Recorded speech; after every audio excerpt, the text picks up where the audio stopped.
மே 25, 2026 திங்கட்கிழமை அன்று சந்திரன் மிதுன ராசியிலிருந்து கடகராசிக்கு பெயர்ச்சியடைகிறார். கடகராசியில் சந்திரன் சஞ்சரிக்கும்போது அந்த ராசிக்குள் இருக்கும் நட்சத்திரங்கள் மற்றும் அவற்றின் பாதங்கள் எவ்வாறு செயல்படும் என்பதை விரிவாகவும் துல்லியமாகவும் கீழே காணலாம். கடகராசியின் நட்சத்திர அமைப்பு விரிவான விளக்கம். கடகராசி சந்திரனின் ஆட்சி வீடு. இதில் 3 நட்சத்திரங்கள் அடங்கியுள்ளன. சந்திரன் மிதுனத்திலிருந்து கடகத்திற்கு வரும்போது இந்த நட்சத்திரங்களின் வழியாகவே தனது பயணத்தை மேற்கொள்கிறார். 1. புனர்பூசம் நட்சத்திரம் 4ஆம் பாதம் மட்டும். ஆதிக்கம் குரு பகவான். தாக்கம் புனர்பூசம் 4ஆம் பாதம் கடகராசியின் தொடக்கத்தில் அமைகிறது.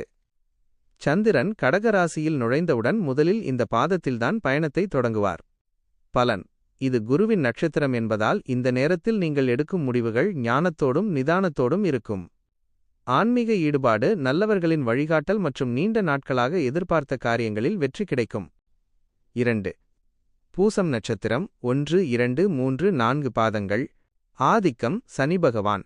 தாக்கம் பூசம் நட்சத்திரம் முழுமையாக கடகராசிக்குள் அடங்கும். சந்திரன் புனர்பூசத்தை முடித்துவிட்டு பூசத்தில் பயணிப்பார். பலன். சந்திரன் சனியின் நட்சத்திரமான பூசத்தில் சஞ்சரிக்கும்போது உங்கள் கடின உழைப்புக்கு ஏற்ற பலன்கள் கிடைக்கும். இது ஒரு நிலையான நட்சத்திரம் என்பதால் குடும்பத்தில் சுபகாரியங்கள், பெரியவர்களின் ஆசீர்வாதம் கிடைக்கும். பண வரவு சீராக இருக்கும். எதையும் முறைப்படி திட்டமிட்டு செய்தால் தடைகள் இருக்காது. 3.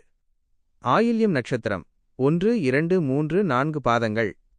ஆதிக்கம் புதன் பகவான். தாக்கம் ஆயில்யம் கடகத்தின் கடைசி பகுதியில் அமைந்திருக்கும். சந்திரன் ஆயில்யத்தின் பாதங்களில் பயணிக்கும்போது புதனின் தாக்கம் இருக்கும். பலன். இது புத்திசாலித்தனத்தை வெளிப்படுத்தும் நேரம். பேச்சில் சாதுரியம் இருக்கும். ஆனால் ஆயில்ய நட்சத்திரத்தில் சந்திரன் இருக்கும்போது பிறரிடம் பேசும்போதும் மற்றவர்களுடன் பழகும்போதும் வார்த்தைகளில் கவனம் தேவை. உங்களின் தர்க்கரீதியான சிந்தனை உங்களுக்கு சாதகமாக அமையும். திங்கட்கிழமை மே 25, 2026 சந்திர சஞ்சாரத்தின் தாக்கம். சந்திரனின் பலம். சந்திரன் தனது சொந்த வீட்டில் கடகத்தில் சஞ்சரிப்பதால் ஒட்டுமொத்தமாக அன்று சந்திரனின் பலம் அதிகமாக இருக்கும். இது கடகராசியினருக்கு ஒரு பவர்ஃபுல் நாளாக அமையும். மனநிலை. சந்திரனின் சொந்த வீட்டில் சஞ்சாரம் இருப்பதால் கடகராசியினரின் மனக்குழப்பங்கள் நீங்கி தெளிவான முடிவுகளை எடுப்பார்கள். உணர்ச்சிகளை விட அறிவுபூர்வமான செயல்களுக்கு முக்கியத்துவம் கொடுப்பார்கள். தொழில் மற்றும் குடும்பம். தாயாரின் ஆரோக்கியத்தில் கவனம் தேவைப்படலாம், ஆனால் தாயாரின் வழிகாட்டுதல் உங்களுக்கு பெரிய பலத்தை கொடுக்கும். வியாபாரத்தில் முன்னேற்றமும் பணியிடத்தில் எதிர்பார்த்த அங்கீகாரமும் கிடைக்கும். கருப்பாயி அருள்வாக்கு எளிய வழிகாட்டுதல். திங்கட்கிழமை சந்திரன் கடகத்தில் இருக்கும்போது 1. வெள்ளை நிற பொருட்கள். அன்றைய தினம் பால் அல்லது பால் சார்ந்த உணவுகளை ஏழை எளியவர்களுக்கு தானம் செய்வது சந்திரனின் அருளை பெற்று